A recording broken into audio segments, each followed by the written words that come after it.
Now in the previous video, and the example we did for the defense, it specifically asked us to calculate the percent of change. So it's pretty easy to know what we need to do. But sometimes the wording isn't quite so clear. And so what indicates that we're dealing with a percent of change? Well, the big clue is if it talks about a percent increase or decrease.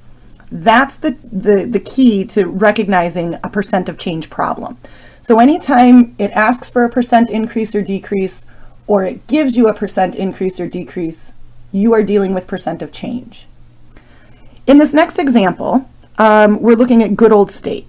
This year, the tuition at Good Old State was $7,965. And for the next year, the Board of Trustees has decided to raise the tuition to $8,435. What is the percent increase in tuition? So here we see it talking about a percent increase.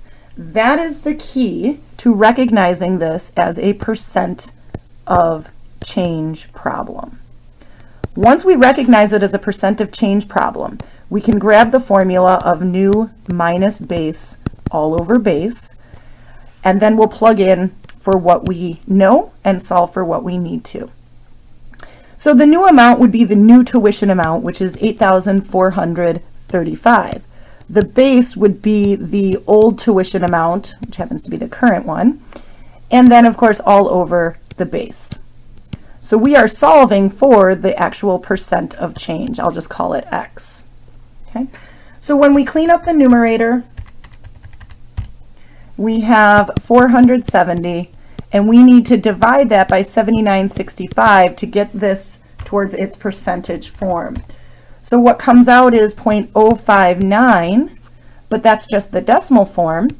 Remember, to convert it to a percent, 2 steps to the right and tack on the percent sign. So it looks like a 5.9% increase in tuition. You'll notice dollar to dollar, it went from a lower amount to a higher amount. So our percent of change was positive.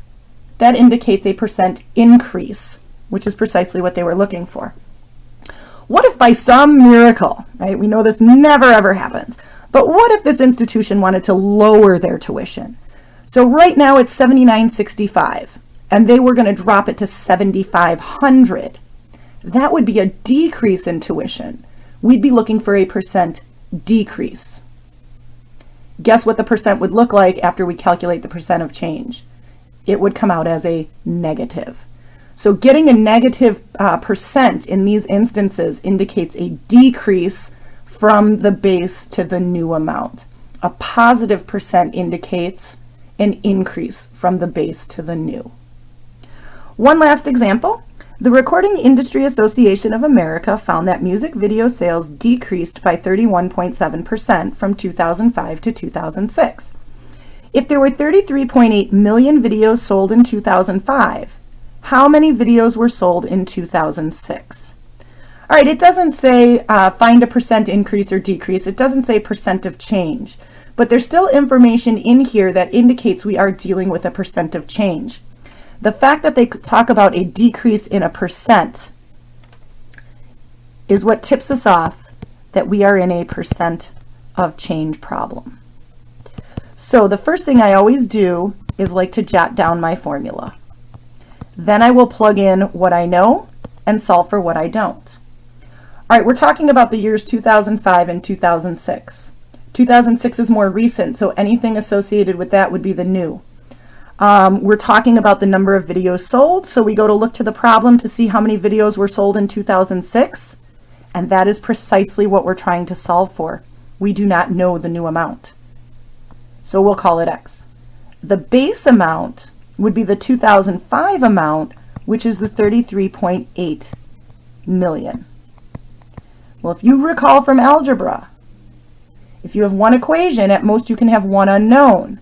Our one unknown is the new amount, or the 2006 amount of sales. That must mean we know the percent of change, and there it is. We never do computations with a number in its percent form, so we convert to the decimal form. But here's the thing. Remember up here in Good Old State, we got a positive percent because it was a percent increase. Well, here they talk about a percent decrease. We have to account for that in our problem. So the way we indicate it was a decrease is by putting a negative on there. Now we're just going to have to brush up on our algebra for solving.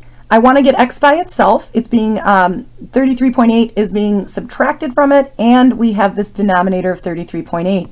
Best thing to do is get rid of the denominator first. The denominator, right, means if it's in the denominator, it means it's dividing.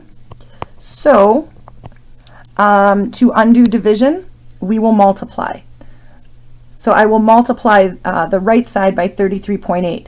But if I multiply the right side by 33.8, I have to do that to the left side.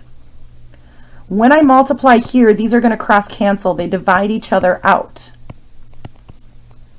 On the left-hand side, I have to take 33.8 times the negative 3.17, which results in, let's see, times negative 0.317. So we get negative 10.7146. We're one step away from solving, and I'm almost out of room here. I'm going to go ahead, since 33.8 is being subtracted from x, I have to add 33.8 to both sides. And I'll just continue my work up here. Over here, that drops out, leaving us with x. Over here, when I add that 33.8 on, what I end up with is 23.09. So approximately 23.1, and our units are millions of videos. So sometimes you are actually solving for the percent of change, like we saw with good old state. But sometimes you're solving for either the new or the base amount, which means you know the percent of change, and then you either know the base amount like we did, or they might tell you the new amount and you would have to solve for the base.